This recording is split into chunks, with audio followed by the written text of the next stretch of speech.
जब देश 15 अगस्त 1947 को आजाद हुआ, दो राष्ट्रों के बीच एक बना पाकिस्तान, एक बना भारत।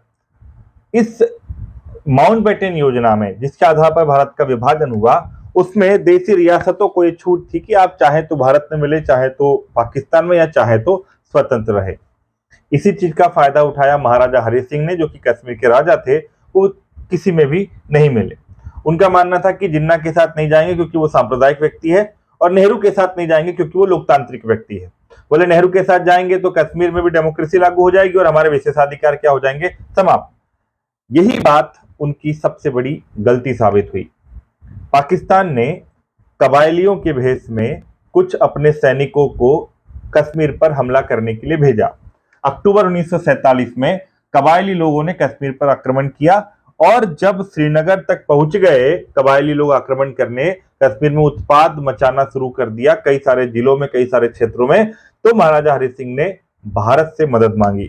अब भारत ने 26 अक्टूबर 1947, ये वो तारीख है, भारत ने कहा कि अगर हम आपकी मदद करेंगे तब जब आप भारत में अपना विलय करेंगे। तो 26 अक्टूबर 1947 को कश्मीर के राजा महाराजा हरि सिंह ने भारत में विलय पर समझौता कर लिया, यानी पूरी कश्मीर रियासत का भारत में विलय कर लिया, और इस तरह से कश्मीर भारत का अभिन्न अंग बन गया।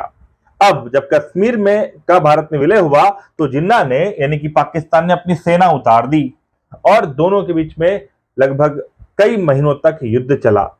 जो कबायली और जो सेना, जिस क्षेत्र पर पाकिस्तान की सेना ने कंट्रोल कर लिया, वो क्षेत्र आज पीओके कहलाता है, पाक ऑक्युपाइड कश्मीर। और कहानी यह है कि जब दोनों के बीच में युद्ध चल रहा था, तब भारत की सरकार और नेहरू जी ने यूएनओ में मदद की गुहार लगाई। 1 जनवरी 1949 को दोनों के बीच में पहला सीज फायर हुआ यूएनओ की मध्यस्थता में। उस समय हम कहें तो अमेरिका और ब्रिटेन की चालबाजी से भारत के पक्ष में यह मामला नहीं गया और सीज फायर हो गया। सीज फायर के बाद एलओसी का निर्माण हुआ। ये रही एलओसी। अब एलओसी क्या है? Line of control. दरअसल जिस क्षेत्र हिस्से पर पाकिस्तानी सेना ने कंट्रोल किया वो कहलाया पीओके, पाक ऑक्युपाइड कश्मीर। ये भले उसके नियंत्रण में है, पर ये भारत का अभिन्न अंग है, और यही मेन मुद्दा है। और इस तरफ जो क्षेत्र बना वो जम्मू कश्मीर हमारा।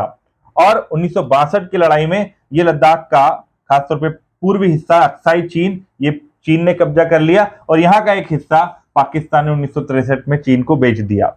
तो लगभग 60% हिस्सा हमारे पास है कश्मीर का, और 40% हिस्सा पाकिस्तान और चाइना के पास में है।